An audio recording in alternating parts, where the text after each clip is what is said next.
A local lawmaker is now calling for an investigation into why the Department of Corrections destroyed records for convicted sex offender John Gardner. Our 10 News I-team first broke the story last week. Now, reporter Lauren Reynolds explains the specific flaws in the system the lawmaker is criticizing. We were first to report that Assemblyman Nathan Fletcher, who represents Poway and North San Diego, wanted all the records on John Gardner to see where the justice system failed. Almost immediately, Fletcher says, one flaw jumped out. John Gardner spent 5 years in prison for molesting a 13-year-old girl he'd picked up at a school bus stop. After his release, Gardner was on parole for 3 years. What happened during those 3 years? What notes did his parole agents take? No one will ever know. Last year, that file was destroyed by the California Department of Corrections. It is unacceptable that a state agency charged with ensuring the public safety would destroy the records of a sexually violent predator who they had been told would potentially reoffend.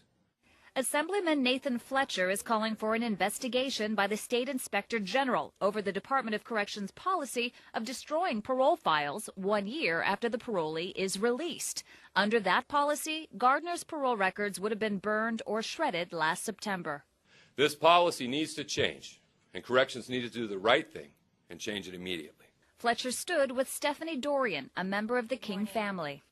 First of all, I want to extend our gratitude for your continued support and compassion. She read a statement from Chelsea's parents who are partnering with Fletcher to reform how sex offenders like Gardner are monitored. Chelsea has given us the opportunity to make the kind of changes that will save precious young lives like hers. Fletcher says the reforms, to be called Chelsea's Law, will be based on collaboration with law enforcement and victims' rights groups and may include longer prison sentences, lifetime GPS monitoring, a one-strike law for violent sex offenders, and limits on where sex offenders go, not just where they live. It is unacceptable to allow a failed system to fail our children. Just 2 hours ago, Governor Schwarzenegger directed the Department of Corrections to change the policy and to keep the parole files for sex offenders indefinitely.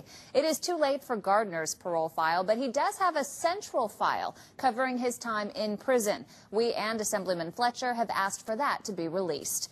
For the I-team, I'm Lauren Reynolds.